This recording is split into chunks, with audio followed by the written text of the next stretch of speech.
Hello and welcome to JDG Gaming versus Invictus Gaming games analysis. First, let's focus on the compositions. Invictus Gaming drafted themselves pretty standard composition with AD carry in the bot lane. AD carry in terms of Kai'Sa is equipped with teleport, which is meta nowadays. What may be surprising is that there's Lulu in the mid lane, but it's rookie, so after all it's not that surprising. This guy loves to play supportive champions. In the top lane we have a strong split push in terms of Aatrox. He's going to face Gangplank, which feels better into the teamfights, but probably will fall short in 1v1 in the long lane. JD Gaming's composition is much more interesting.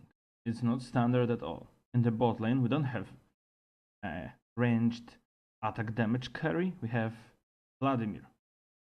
I'm not a big fan of Vladimir in the bot lane because it doesn't really cover for the biggest weakness of scaling crit AD carries, which is the weakness in early to mid game. One can argue that Vladimir is actually much stronger at one item than AD carry, and while that may be true, Vladimir really reaches his true power at two items. A duo lane like Kai'Sa and Alistar actually will have much better early game.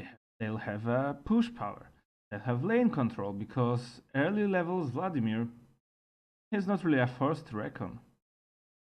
In the mid lane there's another interesting pick. We have Mordekaiser, who would traditionally go to the bot lane. However, on patch 8.11, jungle and mid lane can be treated as a dual lane. Mordekaiser's ability to split experience and not really lose anything from sharing it is really crucial. The game plan is to get Shyvana ahead, a champion that has really big early game but scales really good to the late game, and especially spikes the hardest in the mid game at, let's say, two items and then jungle item.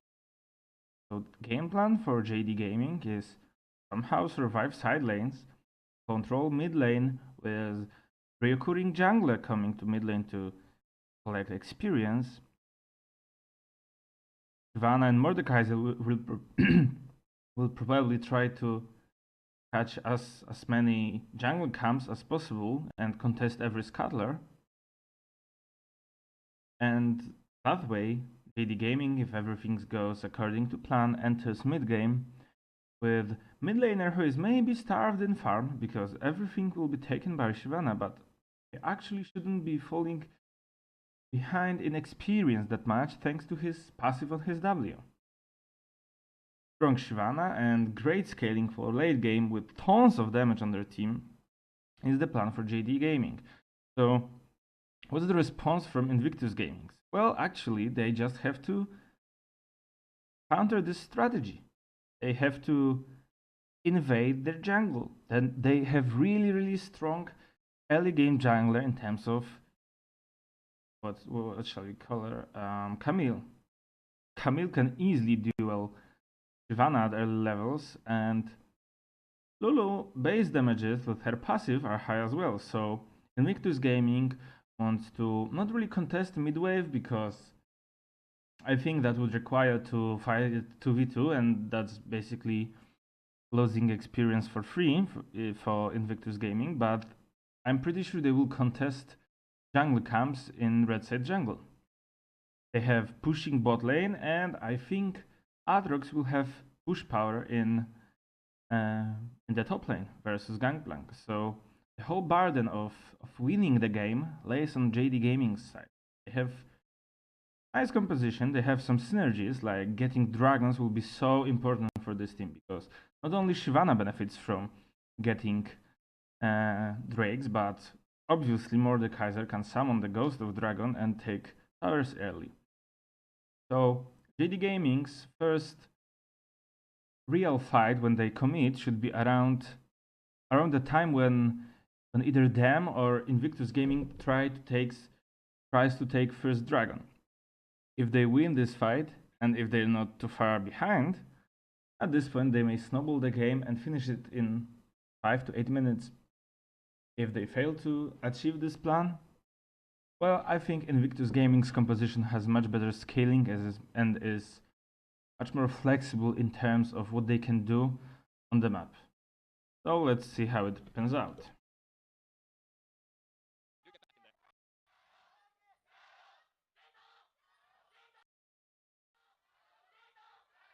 So if you're new viewer to the LPL, as our audience is going to go 500 strong back and forth, JD's manager shows up to every single game, and he is the proud leader there. Proud leader there for JD. So you heard his thunderous roar, and we might get a thunderous team fight. This is a really defensive level 1 from JD Gaming. Maybe they expected that Invictus Gaming would invade. We've seen it at MSI, just stack us 3 or 4 and focus the first person that enters the bush. Mordekaiser helped with 2 camps. He leveled W level 1, I think, and just invited Shyvana to mid lane and said, take whatever you want, I just need exp, and that's what he got. So Shyvana is actually off to a really good start. She's up a level actually at the moment, but the bot lane push from Invictus Gaming allowed them to contest the blue buff in JD Gaming's jungle. That's the drawback of having Vladimir as your on your marksman position. I think he can be run versus some bruisers, but picking Vladimir when Kai'Sa was open is honestly disrespectful in my opinion. Maybe they thought, maybe JD Gaming doesn't really think that Kai'Sa is that strong. Let's see how it goes. So Shyvana is running around the map with the Mordekaiser, they are sharing exp. Atrox has a push in the top lane, and bot is in control of Invictus Gaming.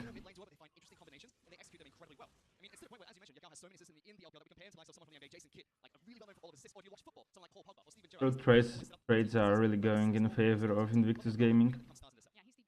I think Vladimir has 1 pot left.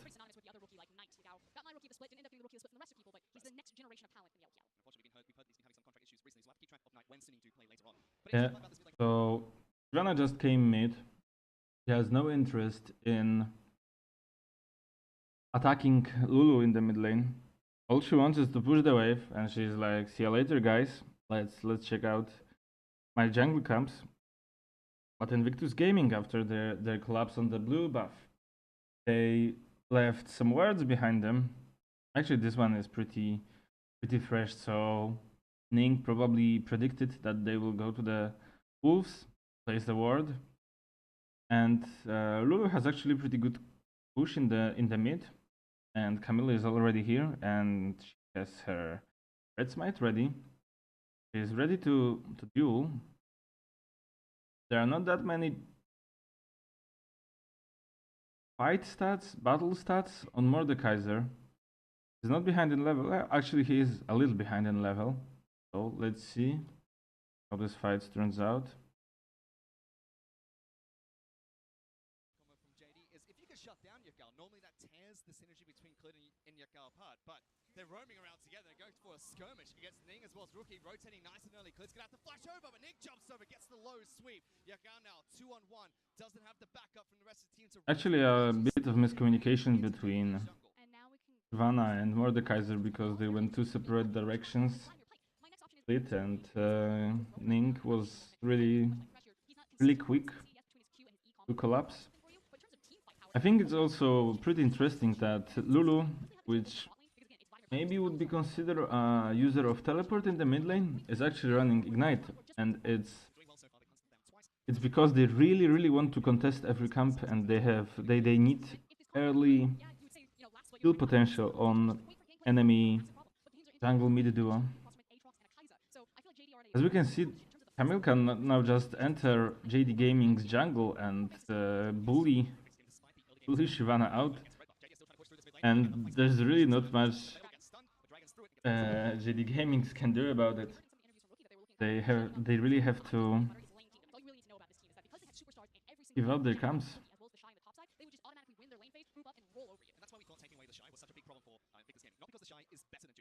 Meanwhile, top lane is really an island.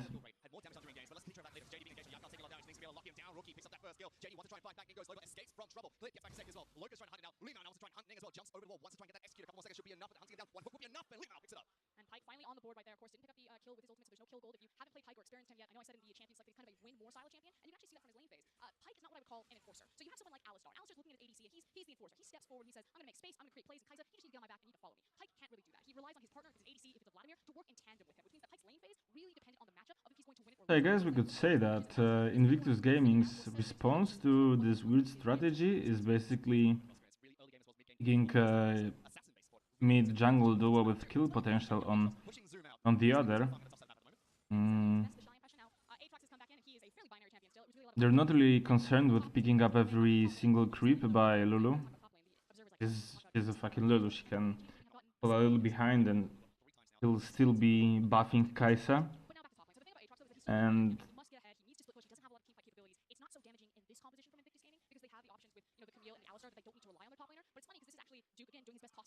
I don't really like JD Gaming's composition because some parts of it work fine, like obviously Gangplank and Vladimir's scalings are really good.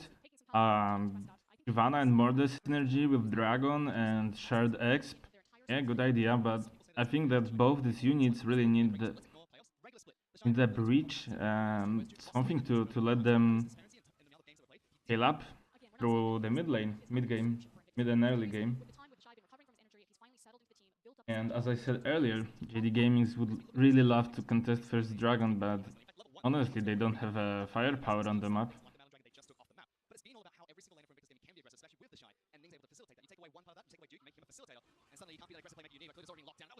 Yeah, but what can Shyvana do? Like, what's the response from JD Gaming at this point? I think there's not much they can do. They build the team composition with small units that energize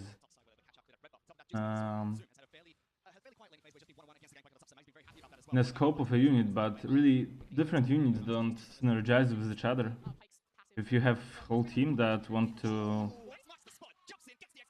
yeah, and Howland just kinda ended, but will it change anything? We have 2 kills on Pike.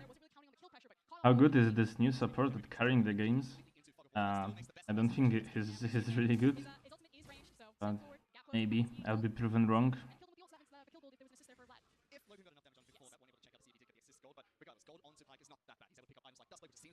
So what you're looking for is good fish. Golden Pike is good. It's a Dustblade rush. Listening to Afro stream, he's talking about Dustblade and Black Cleaver. Kind of the core essential item really is the Moby Boots. I really like the point that Afro. I think JD Gamings are not really happy with their execution of the plan. They are 2 levels behind in the mid lane, and that's actually unacceptable, I think. Maybe their strategy isn't really refined. I'm actually surprised why they didn't swap their mid and bottom, because they would have same synergy with dragons, Morde and Shyvana. And something tells me that, yeah, but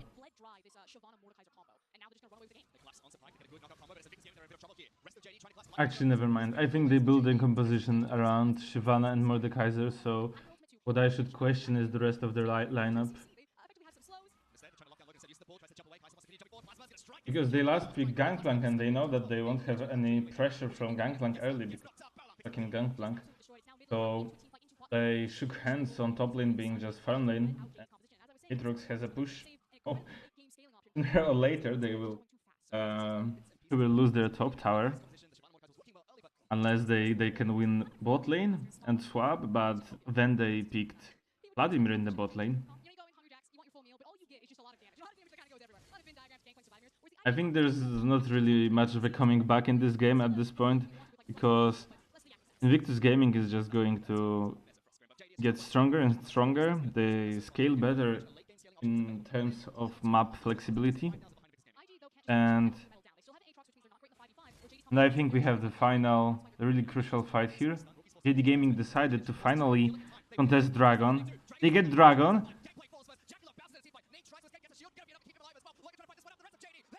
and it didn't fucking matter. This was question mark ping. It was honestly their best shot at energizing the team comp. This is like completing the Exodia, but they just found out the game was over. And I think everything that Invictus Gaming has to do right now is group up, run at them, maybe split push with Aatrox, and the game is over. So I'll start summarizing this game. JD Gaming's team composition was pretty fun idea that really lacked some bridge from early to mid game, because Vladimir is actually okay in the early to mid game, but in the early game he has to concede the push versus traditional AD carry. There's just no way around it. I really like picking up Shyvana and Mordekaiser together, but then again, they need some early power, at least in the bot lane. They need to have winning bot lane if they want to protect their first blue buff. And they didn't. So actually, the draft really decided this game. Even though JD Gaming got first kill when they set up a trap in their top jungle in red buff, but it didn't change anything. Their composition doesn't really benefit from like 300 gold or 400 gold. They need levels and big items. There are no lanes that would be winged by such a gold income, especially with the playstyle they chose. Maybe if Zoom was better Gangplank, but I'm not really knowledgeable about top lane Aatrox versus Gangplank matchup, so I don't know if that could have been abused. But actually, it's really disappointing last pick.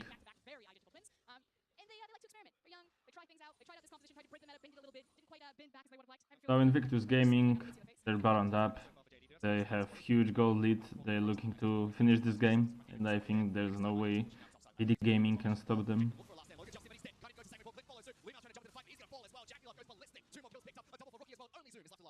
that could be Invictus Gaming walking down game number 1. Now, that said, it is still a best of 3 JD. They attempted to innovate. Unfortunately, they ran headfirst into the wall that were Invictus Gaming, but they have another opportunity to try to strike back. But IG starts strong, 23 minutes and an absolute shellacking. They take down JD Gaming. Okay, GG. Thanks for watching.